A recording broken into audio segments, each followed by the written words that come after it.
My name is Cassidy Lane, and I was just 19 years old when I landed what I thought was my big break, a chance to escape the endless horizon of Rock Springs, Wyoming. I had big dreams, dreams of college, of a life beyond the dusty plains, and this job, as a field assistant for a mining exploration company, was supposed to be my ticket. It paid incredibly well for someone fresh out of high school with no real experience, a real opportunity to save up enough money to finally get out of here. I pictured myself in geology classes, maybe even discovering something amazing one day. I was eager to prove myself, to show everyone and mostly myself that I was more than just a small town girl with a baby face. I was ready to work hard, to get my hands dirty, to do whatever it took. I grew up tough, you have to in Wyoming, but underneath that tough exterior, I was still pretty green when it came to dealing with truly awful people. This job was deep in the remote parts of the state, miles from anywhere, and it meant long days and even longer stretches away from home. I packed my bags with a mix of excitement and a little bit of fear, heading out to my first real taste of the working world. My world, however, quickly turned upside down when I met my supervisor, a man named Gary. He was in his mid-50s, stout, with a perpetually red face that hinted at too many nights spent with a bottle. Gary was supposed to be the experienced hand, the one who would show me the ropes of setting up our geological survey equipment, collecting samples, and logging data. Instead, he turned out to be my personal nightmare. From the moment we met, his words were sharp, laced with disdain. He was lazy, spending most of his 12-hour shifts holed up in our field trailer, watching movies on his portable DVD player, napping, or just tinkering on his laptop, only bothering to help me with the heaviest equipment, the stuff I truly couldn't lift on my own. I'm strong, I grew up hiking and helping my uncle with his ranch chores, but some of those specialized core sample drills and heavy-duty surveying tripods weighed a ton. My real problem wasn't the physical labor, though, it was Gary himself. He loved to pick on me, calling his cruel remarks jokes. He'd say things like, "Didn't your dad teach you how to use a wrench, girl? Or did he just teach you how to bake cookies?" It stung every single time. One day, I made the mistake of telling him that my dad wasn't really around when I was growing up, that it was mostly my mom and me. That was all the ammunition he needed. The next time I fumbled with a complicated piece of equipment, he quipped, "No wonder your old man packed up and left. You're about as useful as a screen door on a submarine." My blood ran cold. I confronted him, my voice shaking, telling him that wasn't okay, that it wasn't a joke. He just shrugged, looking me dead in the eye, and said, "Lighten up, Cassidy. Can't you take a joke? You're too sensitive for this kind of work." His words made me feel small, worthless, and utterly alone, miles from anyone who cared. This job, my big chance, was rapidly becoming a grueling test of endurance, not just against the elements, but against a mean-spirited bully who seemed determined to break me. I tried everything I could think of to make things better. I tried to ignore his constant jabs, burying myself in the work, hoping that if I just kept my head down and did everything perfectly, he'd eventually leave me alone or at least respect my effort. I'd arrive early, make sure the equipment was prepped, and log every single data point with meticulous care. I thought if I showed him I was serious, that I wasn't going to let him get to me, he might ease up. But he just got worse. His insults morphed from general nastiness to deeply personal attacks, questioning my intelligence, my abilities, even making snide comments about my youthful appearance. He started making me do more and more of his actual supervisor duties, like filling out the daily reports and checking the field site logs, while he continued to lounge in the trailer. The driving situation became particularly galling.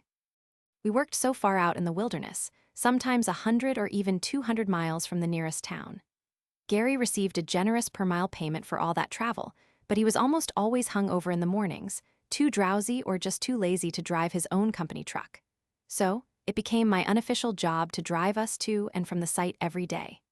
He'd sleep soundly, snoring like a freight train, while I navigated the winding dirt roads, and he collected all the travel money. I only got minimum wage for those hours, a fraction of what he earned just for sitting in the passenger seat with his eyes closed. I was trapped, needing this job desperately for my college fund, but feeling my spirit slowly erode under his relentless abuse. I'd call my mom sometimes, careful not to let on just how bad things were, making up excuses for why I sounded tired or stressed. I felt isolated, miles from anyone who understood, anyone who could truly help. The breaking point arrived one night, a few weeks into this unbearable routine. We were out of town again, staying at a dingy motel in a tiny settlement. We were having dinner at the only restaurant in town, which was more of a bar really, when I finally snapped.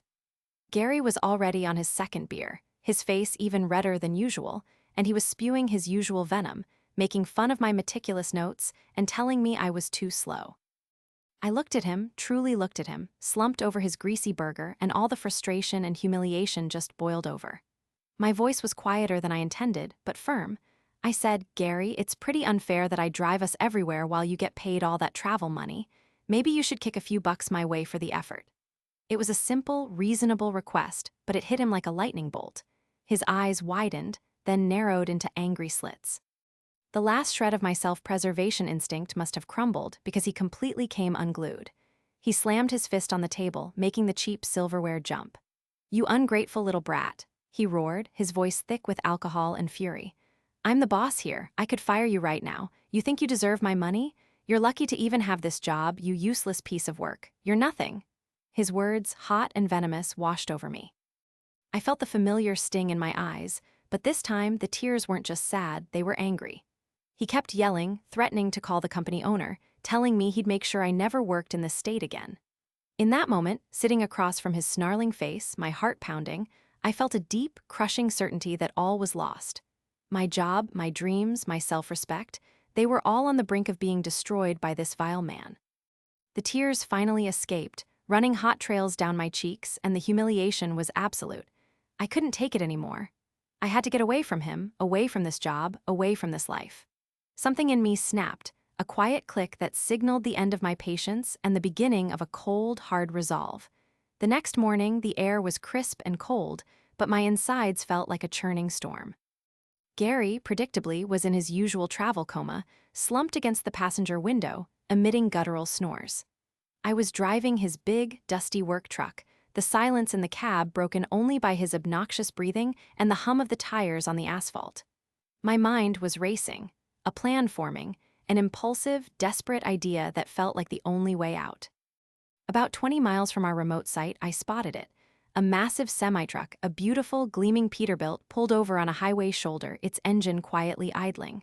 The trucker was outside, checking his tires.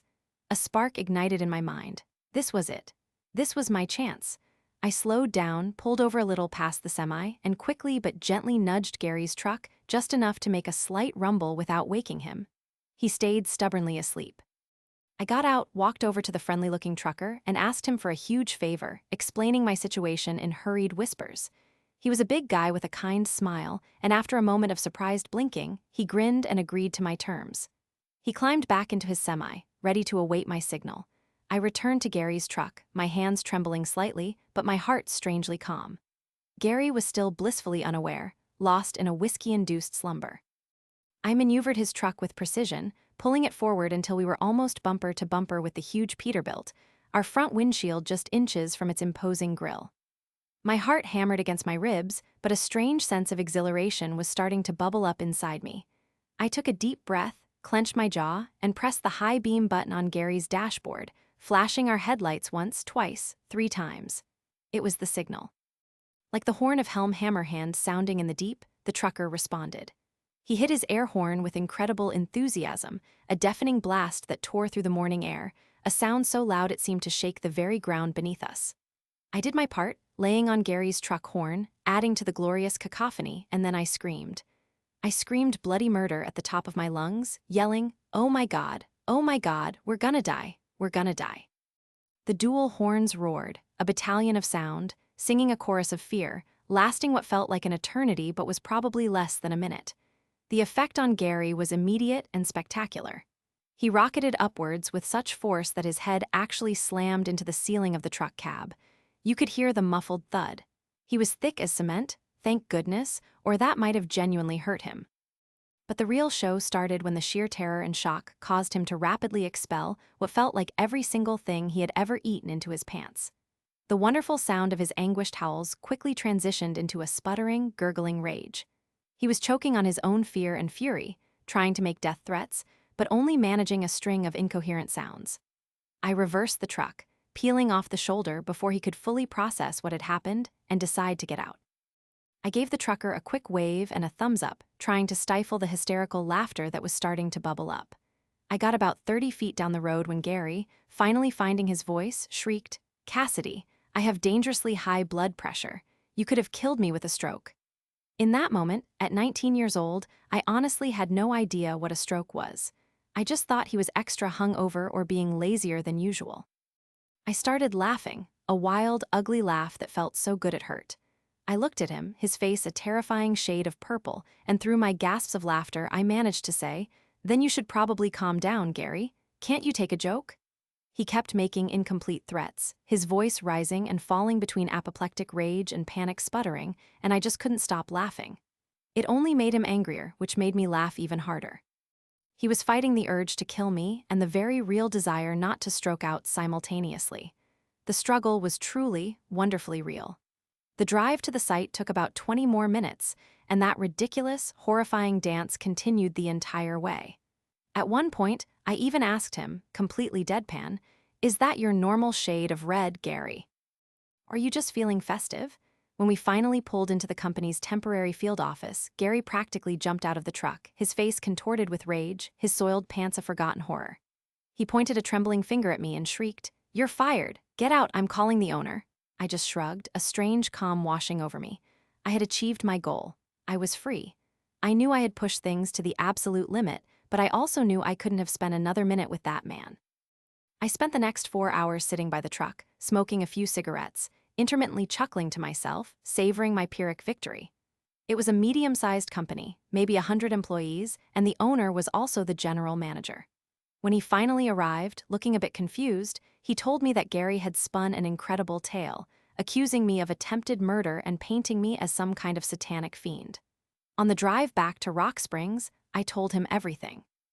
I recounted Gary's laziness, his drinking, his relentless insults, his cruelty, and how he had taken advantage of me with the driving.